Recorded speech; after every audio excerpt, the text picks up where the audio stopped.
Good morning सगळ्यांना। तर आजची सुरुवात आहे देवपूजापासून। तर माझी चालू आहे देवपूजा। हे बघा, तर सकाळचे 8 वाजलेले आहे। तर पूजा केल्याच्या नंतर कसं असं प्रसन्न वाटतं ना घरामध्ये, एकदम छान, हो की नाही।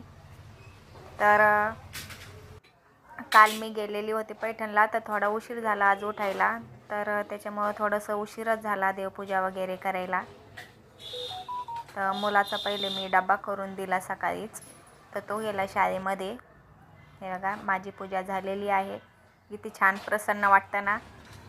तर इकडं चालू आहे माझी गॅलरी क्लीन करणं। हे बघा, तर पुसून घेतलं का मग क्लीन राहतं, कारण की आमचा छोटू आहे ना गॅलरीतच जास्त खेळतो तो।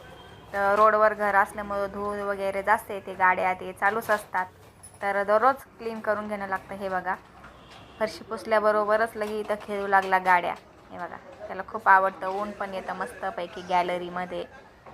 हे बघा, तर माझं चालू आहे इकडं दरवाजाकडं पुसणं, आणि म्हटलं चला रांगोळी पण काढून घेऊ आपण दारामध्ये। हे बघा, तर माझी चालू आहे रांगोळी काढणं, कारण की खाली तर आपण दारासमोर काढतं, पण वरती बी मी दरवाजासमोर काढत असते थोडीशी रांगोळी। तर इथं चालू आहे हे माझं स्वयंपाकाची तयारी। तर स्वयंपाक मी पोळ्या केलेल्या होत्या, फक्त पिठलं बनवायचं होतं। तर आज कंटाळाच आला होता, म्हटलं चला आज आपण पिठलंच बनवून घेऊ।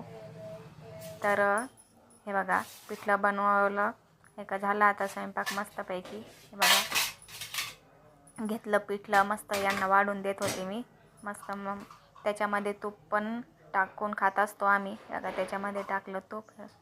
या जेवण झालं आमचं तयार। पिठलं आणि पोळी साधीच होतात बनवलेला, आज खूप कंटाळा आला होता चांगलं बनवायचं। हे बघा, भेटूया नेक्स्ट व्हिडिओमध्ये, या जेवण करायला, बाय।